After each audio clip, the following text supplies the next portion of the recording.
এই মুহূর্তের পর সবথেকে বিরাট বড় খবর, সন্ত্রাসের অপর নাম বিজেপি, বিজেপির অপর নাম সন্ত্রাস।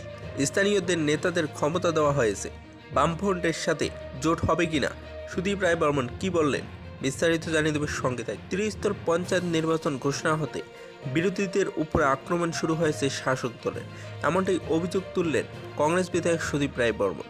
তিনি বৃহস্পতিবার প্রদেশ কংগ্রেস ভবনের সংবাদ মাধ্যমের মুখোমুখি হয়ে বলেছিলেন, সর্বদলীয় বৈঠক থেকে বাড়ি ফেরার পর বিভিন্ন জায়গায় কংগ্রেস কর্মী সমর্থকদের উপর আক্রমণ সংঘটিত করেছেন শাসক দলের দুর্বৃত্তরা এবং বৃহস্পতিবার সকাল থেকেই দুপুর পর্যন্ত 4টি ঘটনা সামনে এসেছে। কংগ্রেস কর্মীদের উপর মারধর, বাইক ভাঙচুর এবং মোবাইল ফোন ছিনিয়ে নেওয়ার মতো ঘটনা সংঘটিত হয়েছে। এর মধ্যে একটি ঘটনা সাতচান RD block, Tepania RD block এবং Dukli RD block, Salema RD block এলাকায় ঘটেছে। গত 9 জুলাই একইভাবে কল্যাণপুর আরডি ব্লক এবং মোহনপুর আরডি ব্লক এলাকায় আক্রমণ হয় কংগ্রেস কর্মীর ওপর এবং বলা হয় পঞ্চায়েত নির্বাচন ঘোষণার আগ থেকেই সারা রাজ্যে শাসক দলের দুর্বৃত্তদের সন্ত্রাস শুরু হয়েছে।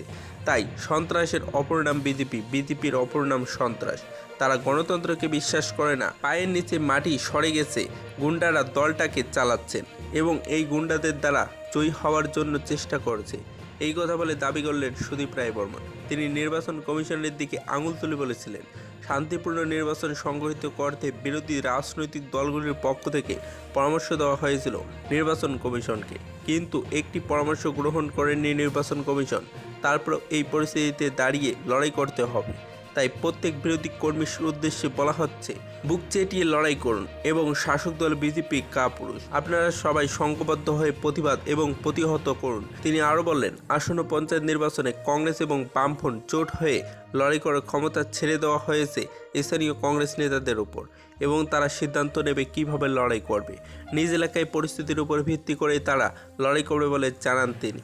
যদি ভিডিওটি ভালো লাগে তাহলে একটি লাইক দেবেন, চ্যানেলে নতুন হলে সাবস্ক্রাইব করে পাশে থাকা বেল আইকনে প্রেস করে রাখবেন এরকম লেটেস্ট ভিডিও আপডেটগুলি সর্বপ্রথম পাওয়ার জন্য। বিআর রিপোর্ট, এজিট অফ বাংলা।